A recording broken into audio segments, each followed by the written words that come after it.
വിദേശത്ത് നവരാസ അങ്ങനെ ഒന്നോ രണ്ടോ പേരല്ലാതെ വിശ്വാസ ബോധ്യത്തിൽ വരുന്ന ആളുകൾ ചുരുക്കണം. അതിന് പ്രധാനപ്പെട്ട കാരണം നൽകപ്പെട്ടത് അതുപോലെ തന്നെ അംഗീകരിക്കുന്ന ആളുകളാണ് എന്നുള്ളതാണ്. അതിൽ നിന്ന് വ്യത്യസ്തരായിരിക്കേണ്ടതാണ് വാസ്തവത്തിൽ മനുഷ്യർ. മനുഷ്യർ നിരന്തരം അന്വേഷിക്കുന്നവരാണ്. അന്വേഷണം എന്ന് പറഞ്ഞാൽ ദൈവത്തോട് കൂടെയുള്ള അന്വേഷണമാണ്.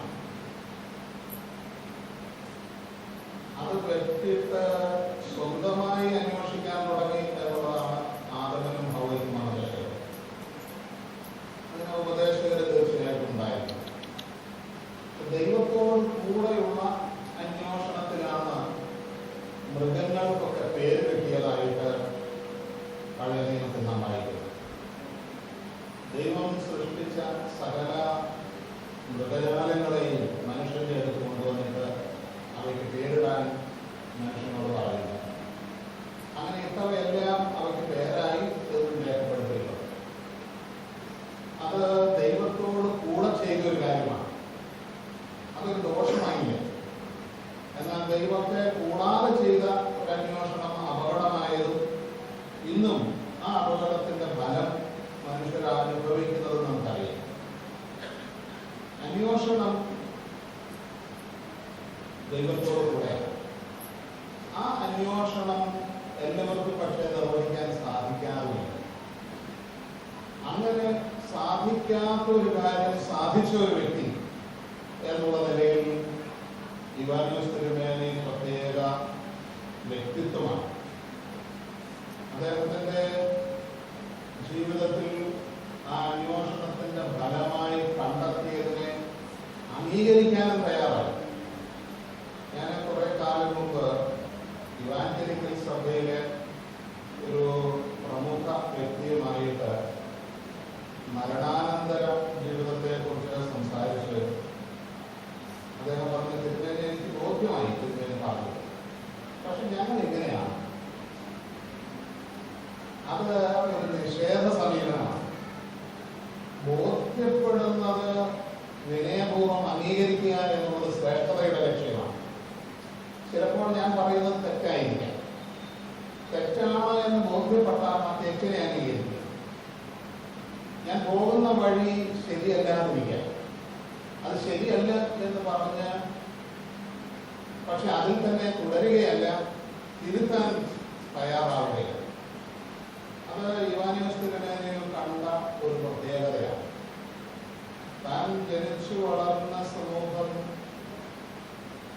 ശ്രേഷ്ഠമായ മറ്റൊരു സമൂഹത്തിൽ നിന്ന് വേറിട്ട് വന്നതായിരുന്നു. എന്നാൽ ആ വേറിടേണ്ട കാര്യമുണ്ടായിരുന്നില്ല. ആ പോകുന്ന സമൂഹം അതിന്റെ വിശ്വാസത്തോടൊപ്പം ശ്രേഷ്ഠമാണ് എന്ന് ബോധ്യപ്പെട്ടപ്പോൾ ആ വഴിപിരിവ് ഇല്ലാതെയാക്കി സ്വയം ഒരു തീരുമാനമെടുക്കാൻ തയ്യാറായ വ്യക്തിത്വം തീർച്ചയായിട്ടും പ്രത്യേകതയുള്ളതാണ്. അതുപോലെ വന്ന് ചേർന്നിടത്ത് വ്യത്യസ്തനായി നിൽക്കുക എന്നുള്ളത് തിരുമേനിയുടെ ഒരു പ്രത്യേകതയാണ്. സാധാരണ നടക്കുന്നത് നാടോടുമ്പോൾ നടുവെ എന്നാണ്. ചേര തിന്നുന്ന നാട്ടിൽ ചെന്നാൽ അതിന്റെ നടുമുറി എന്നാണ് പൊതുവെ മനുഷ്യന്റെ സ്വഭാവം. അവിടെ ഉണ്ടാകുന്ന ഒരു പ്രശ്നം ദൈവ സൃഷ്ടിയോട് അതിന്റെ വ്യക്തിത്വത്തോടുള്ള അനാദരവാണ്. ദൈവം ഓരോ മനുഷ്യനെയും വ്യക്തിയായിട്ടാണ് സൃഷ്ടിച്ചത്. തീർച്ചയായിട്ടും പരസ്പര ബന്ധത്തിലാണ്. എന്നാൽ ആ ബന്ധത്തിൽ തന്നെ വ്യക്തിത്വത്തിന് പ്രാധാന്യം. ആരും വേറൊരാളെ പോലെയല്ല. ജനിക്കുമ്പോൾ കുഞ്ഞിനെ കുറിച്ച് ചില ആളുകൾ പറയാറുണ്ട്, മൂക്ക് അപ്പൻ്റേതുപോലെ ചെവി അമ്മയുടേതുപോലെ എന്നൊക്കെ പറയുമെങ്കിൽ പോലും എല്ലാം വേറൊരാളുടേതുപോലെ ആയിരിക്കുകയില്ല. ആ ആളിൻ്റെതായ ഒരു പ്രത്യേകതയും അനുപമത്വവും വ്യക്തിത്വവും ഉണ്ടാകും. ആ വ്യക്തിത്വം നിലനിർത്തുക എന്നുള്ളത് ഒരു തന്റേടത്തിന്റെ വിഷയമാണ്. പലപ്പോഴും ആളുകൾക്ക് എന്ത് തോന്നും, മറ്റുള്ളവർ എന്നെ എങ്ങനെ കാണും, എങ്ങനെ പ്രതികരിക്കും എന്നൊക്കെയുള്ള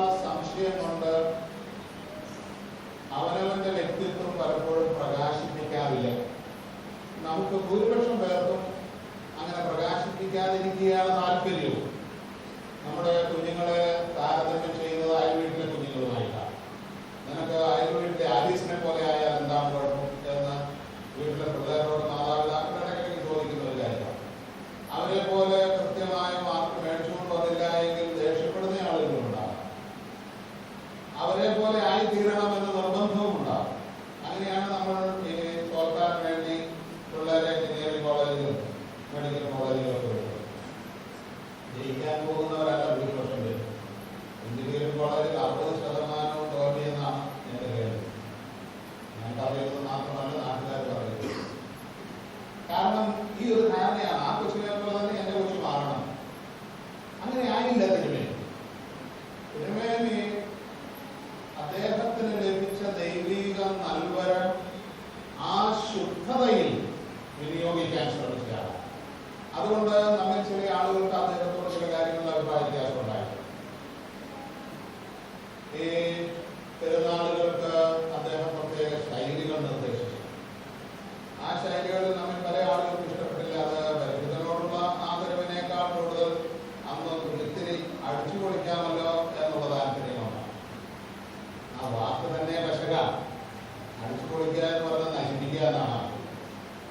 പക്ഷെ ഇന്ന് ആളുകളെല്ലാം അത് നല്ല കാര്യമായിട്ടാണ് പറയുന്നത്. പരിപാടി എങ്ങനെ ഇരുന്നു എന്ന് ചോദിച്ചാൽ അടിപൊളിയായിരുന്നതാണ്, നാശമായിരുന്നു എന്ന് മറുവശം വായിക്കേണ്ടി വരും. തിരുമേനി അതിന് തയ്യാറായിരുന്നില്ല. താൻ വിശ്വസിക്കുന്ന ഒരു കാര്യം അതുപോലെ ആയിരിക്കണം തന്റെ ചുമതലയിലുള്ള സമൂഹത്തിൽ എന്ന അദ്ദേഹത്തിന് പറയുന്നത്. എത്ര അസ്വസ്ഥത അതുകൊണ്ട് ഉണ്ടായാൽ പോലും അത് അങ്ങനെ ആയിരിക്കണം എന്നുള്ളത്. അതൊരു വിട്ടുവീഴ്ച എന്ന് പറയുന്നത് വിശ്വാസത്തിന്റെ വിഷയമാകുന്നു എന്നുള്ളത് കൊണ്ട് അദ്ദേഹം അംഗീകരിച്ചു. എന്നാൽ അദ്ദേഹത്തിൽ കണ്ട മറ്റൊരു പ്രത്യേകത, അദ്ദേഹം വലിയ പ്രകൃതി സ്നേഹിയായി. ഒരുപക്ഷെ അദ്ദേഹത്തിന് എന്നോടുള്ള ഏറ്റവും വലിയ സ്നേഹത്തിന്റെ ഒരു കാരണമാണ് തൃശ്ശൂർ വന്നു കഴിഞ്ഞാൽ അവിടെ എന്തെങ്കിലും ചെടി കൊണ്ടുവരിക.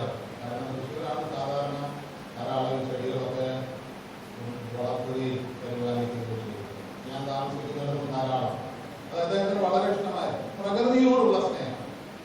ദൈവം മനുഷ്യനെ ഈ ലോകത്തിൽ സൃഷ്ടിച്ചത് പ്രകൃതിയെ സംരക്ഷിക്കാൻ വേണ്ടിയിട്ടാണ്. നമ്മൾ ഭൂരിപക്ഷം പേരും അതിനെ നശിപ്പിക്കുകയാണ്. അദ്ദേഹം പക്ഷേ സംരക്ഷകന്റെ ചുമതലയാണ് ഏറ്റെടുത്തത്. കാരണം അദ്ദേഹം ഒരു സഭയുടെ അധ്യക്ഷൻ എന്നുള്ള നിലയിൽ ഇടയനാണ്. ഇടയൻ ഇറച്ചി ലക്ഷ്യമാക്കുന്നയാളല്ല, മറിച്ച് വളർച്ച ലക്ഷ്യമാക്കുന്നയാളാണ്. തന്റെ ചുമതലയിലുള്ള ജന്തുക്കളുടെ വസ്തുക്കളുടെ ചുമതല പരിചരണത്തിലൂടെ നിർവഹിക്കുന്നയാളാണ്.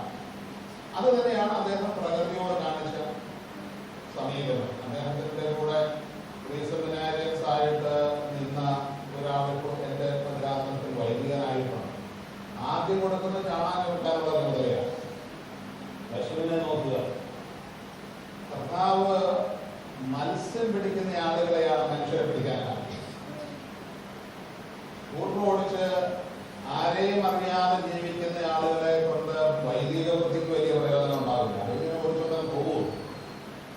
മറിച്ച് ജനത്തിന്റെ മധ്യത്തിൽ, പ്രകൃതിയിൽ, കാർഷിക വൃത്തിയിൽ, ജനജീവിതത്തിന്റെ ഭാഗമായി ജീവിക്കുന്ന ആളുകളെയാണ് നമുക്ക് ഇടയത്വത്തിൽ ആവശ്യം.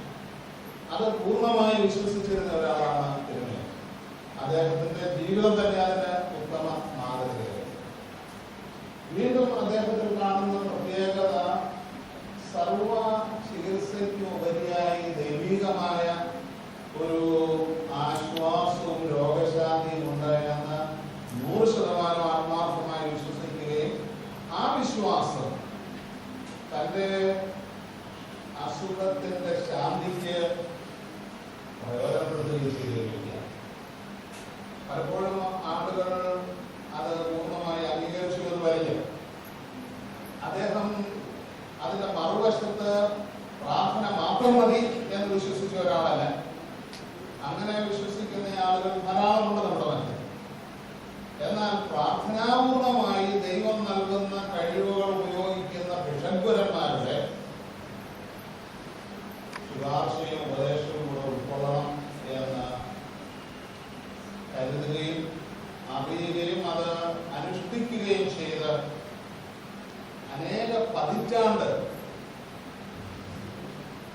അദ്ദേഹത്തിന് വന്ന ഏറ്റവും മാരകം എന്ന ആളുകൾ കരുതുന്ന രോഗത്തിൽ നിന്ന് ശാന്തി നേടിയാണ്. അദ്ദേഹം മരിക്കുന്നത് ആ രോഗം കൊണ്ടല്ല എന്ന് പറഞ്ഞാൽ ആ രോഗം പിന്നീട് ഒരിക്കലും അദ്ദേഹത്തെ അസ്വസ്ഥപ്പെടുത്തിയിട്ടില്ല എന്നാണ്. അതിന് കാരണം ആ രോഗത്തിന്റെ ശാന്തി ദൈവത്തോട് കൂടെയുള്ള ഒരു ശാന്തിയായിരുന്നു എന്നുള്ളതാണ്. അതുപോലെ തന്നെയാണ് അദ്ദേഹത്തിനെ സംബന്ധിച്ചിടത്തോളം നീതിയുടെയും സമാധാനത്തിന്റെയും മാർഗത്തെ കുറിച്ചുള്ള നിർബന്ധം. ഒരാൾ നുണ പറയുന്നു എന്ന് പറയുന്ന അദ്ദേഹത്തിന് വളരെ അസ്വസ്ഥത ഉണ്ടാക്കുന്ന ഒരു കാര്യമാണ്. അത്രയും ചില കാര്യങ്ങൾ വ്യക്തിപരമായി ബന്ധപ്പെടാൻ എനിക്ക് സാധിച്ചിട്ടുണ്ട്. സത്യം സത്യമായിരിക്കണം, അതിലൊട്ടും വെള്ളം ചേർക്കാൻ പാടില്ല എന്ന നിർബന്ധമുള്ളത് അത് ഏറെക്കാർക്ക് ഉണ്ടോ എന്ന കാര്യത്തിൽ എനിക്ക് സംശയമാണ്. കാരണം ചില സന്ദർഭങ്ങളിൽ സത്യം അസ്വസ്ഥത ഉണ്ടാക്കുന്നതാണ്. അത് ബന്ധങ്ങളിൽ ഇടർച്ചയുണ്ടാക്കാം.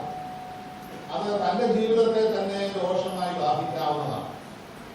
പക്ഷേ അതൊന്നും അദ്ദേഹത്തിന് അലോസരപ്പെടുകയില്ല.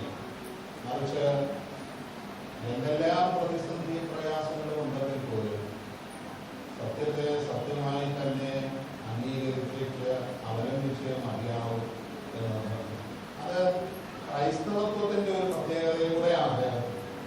കാരണം സത്യമായി അവൻ ഉയർത്തെഴുന്നേറ്റു എന്നാണ് ഉയർപ്പ് ദിവസം നമ്മൾ പ്രഖ്യാപിക്കുന്നത്. വേറെ കൂട്ടരുണ്ടായിരുന്നു. രാത്രി അവന്റെ ശിഷ്യന്മാർ വന്ന് അവനെ എടുത്തുകൊണ്ടുപോയി എന്ന് പറയുകയും വിശ്വസിക്കുകയും പ്രചരിപ്പിക്കുകയും ചെയ്ത ഒരു വർഗത്തിന്റെ മധ്യത്തിലാണ് ശിഷ്യന്മാര് സത്യമായും അവൻ ഉയർത്തെഴുന്നേറ്റു എന്ന് സാവകാശം വിശ്വസിക്കുന്നത്. ആദ്യം അവരും വിശ്വസിച്ചില്ല. നേരിട്ട് കണ്ടപ്പോൾ പോലും അവർക്ക് വിശ്വസിക്കാൻ സാധിച്ചില്ല. ഭൂതത്തെ കാണുന്നു എന്ന് ചില ആളുകൾ പറഞ്ഞു, വഴിയാത്രക്കാരൻ എന്ന വേറെ ചില ആളുകൾ പറഞ്ഞു, പേടിച്ച് വിറച്ച ആളുകളുണ്ട്. പക്ഷേ ഭാരതത്തിന്റെ അപ്പോസ്തലൻ തോമാശ്ലീഹ അത് കാണുകയും കർത്താവും ദൈവവുമായി അംഗീകരിക്കുകയും ചെയ്തതാണ്. ആ ഒരു വിശ്വാസത്തിന്റെ വിഷയമാണ് അദ്ദേഹത്തെ സംബന്ധിച്ചിടത്തോളം സത്യം പുലരുക എന്ന്. അതിൽ നിർബന്ധ ബുദ്ധി ഉണ്ടായിരുന്ന ഒരു വ്യക്തിയാണ്. അതുപോലെ കുഞ്ഞുങ്ങളോടുള്ള അദ്ദേഹത്തിന്റെ പ്രത്യേക താല്പര്യം, യുവജന പ്രസ്ഥാനത്തിന്റെയും എംബിയോസിന്റെയും ഒക്കെ പ്രത്യേക മീറ്റിങ്ങുകൾ അദ്ദേഹത്തിന്റെ സ്ഥലത്ത് പിതൃഭവനത്തിൽ എന്നുള്ള നിലയിൽ വിളിച്ചു ചേർക്കുകയും അവരോടൊത്ത് സംവദിക്കുകയും അവരെ കേൾക്കുകയും അവരെ കേൾപ്പിക്കുകയും ചെയ്യുന്ന വളരെ അനുഗ്രഹകരമായ ഒരു സ്വഭാവ വൈശിഷ്ട്യം ഉണ്ടായിരുന്ന വ്യക്തിത്വമാണ് ആഡംബരം തീരെ താല്പര്യമില്ലാതിരുന്ന ഒരു വ്യക്തിയുമാണ്. തീർച്ചയായിട്ടും കോട്ടയം ഭദ്രാസനത്തിന്റെ സാമ്പത്തിക അവസ്ഥ വെച്ച് നോക്കിയാൽ വേണമെങ്കിൽ അദ്ദേഹത്തിന്റെ ഒരു മേഴ്സിഡസ് റോഡിലൂടെ നടത്താമായിരുന്നു. പക്ഷേ അദ്ദേഹം അതല്ല ചെയ്തിട്ടുണ്ട്. മാർക്കറ്റിൽ കിട്ടുന്ന അദ്ദേഹത്തിന്റെ ഉപയോഗത്തിന് ആവശ്യമുള്ള ഏറ്റവും വില കുറഞ്ഞ ഏറ്റവും ചെറിയ വാഹനം ആണ് അദ്ദേഹത്തിന് ഉണ്ടായിരുന്നത്. അവസാനം എനിക്ക് തോന്നുന്നു ടാറ്റയുടെ ഒരു നീളം കുറഞ്ഞ വാഹനമാണ് അദ്ദേഹം ഉപയോഗിച്ചത്. അങ്ങനെ ഒരു ആഡംബരപ്പുര ഉണ്ടായിരുന്നു എന്ന് അദ്ദേഹം താമസിക്കുന്ന സ്ഥലം ചെന്നാൽ ആരും ചിന്തിക്കുമെന്നാണ് തോന്നുന്നത്. വളരെ ശോച്യമായ അവസ്ഥയിൽ പക്ഷെ ഉന്നതമായ ചിന്തയോടും ജീവിതശൈലിയോടും കൂടെ ജീവിച്ച ഒരു വ്യക്തിത്വമാണ്. അദ്ദേഹത്തിന് ഒരു വലിയ അരസനം ഉണ്ടാക്കിയാൽ മാത്രം എന്നുള്ള താല്പര്യമൊന്നും ഉണ്ടായിരുന്നില്ല. ഭദ്രാസനം ഉണ്ടാക്കിയ ആ സ്ഥാനമൊക്കെ ആണ് കേൾക്കുന്നത്. അതും അദ്ദേഹത്തിന്റെ ആഗ്രഹത്തെക്കാൾ കൂടുതൽ മറ്റുള്ളവരുടെ ആഗ്രഹമാണ്. തീർച്ചയായും അനുഗ്രഹകരമായ ഒരു ജീവിതത്തിന്റെ അന്ത്യത്തിലാണ് അദ്ദേഹം ഈ ലോകത്തിൽ നിന്ന് യാത്രയായത്. ആളുകൾ മരിച്ചു കഴിയുമ്പോൾ ആദരപൂർവ്വം സ്മരിക്കുക എന്നുള്ളത് നമ്മുടെ ഒരു പ്രത്യേക രചികകളാണ്. അതിലൊരു പ്രധാന കാരണം നമ്മുടെ സ്വാർത്ഥതയുമാണ്. തിരുമേനി ഞങ്ങൾക്ക് വേണ്ടി പ്രാർത്ഥിക്കണം എന്ന് പറഞ്ഞാൽ തിരുമേനിയുടെ പ്രാർത്ഥന മൂലം നമ്മുടെ കാര്യങ്ങളെന്തെങ്കിലും നടന്നു കിട്ടും എന്നുള്ള ലക്ഷ്യം. അത് ദോഷമല്ല. പക്ഷെ അതിനേക്കാൾ ഉപരി തിരുമേനി ഒരു മാതൃകയാവുക എന്നുള്ളതാണ് എക്കാലവും അദ്ദേഹം ജീവിക്കാൻ നമ്മുടെ ഇടയിൽ ജീവിക്കാനുള്ള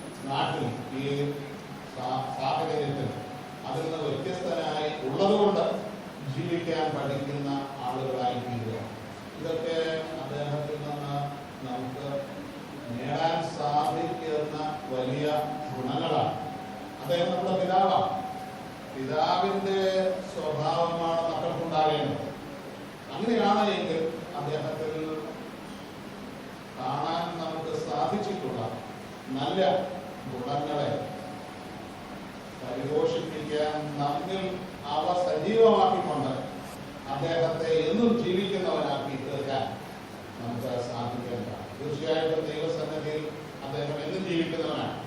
പക്ഷെ നമ്മുടെ ജീവിതങ്ങളിൽ അദ്ദേഹം ജീവിക്കുക എന്നുള്ളത് നമ്മെ സംബന്ധിച്ചിടത്തോളം സുപ്രധാനമായ ഒരു കാര്യമാണ്. അദ്ദേഹത്തിന്റെ സ്മരണ എക്കാലവും നിലനിൽക്കട്ടെ എന്ന് പ്രാർത്ഥിക്കുന്നു. അദ്ദേഹത്തിന്റെ പ്രാർത്ഥന നമുക്ക് ഇപ്പോഴും സഹായവും തുണയുമായിരിക്കട്ടെ. അതുപോലെ തന്നെ അദ്ദേഹത്തെ നമ്മുടെ പ്രാർത്ഥനകളിലും ധൂപാർപ്പണങ്ങളിലും നിത്യമായി ഓർക്കുവാനും നമുക്ക് സാധിക്കട്ടെ. ദൈവം നമ്മെ അദ്ദേഹത്തിന്റെ മധ്യസ്ഥതയിലൂടെ സമൃദ്ധിയായി അനുഗ്രഹിക്കട്ടെ. ദൈവനാമത്തിൽ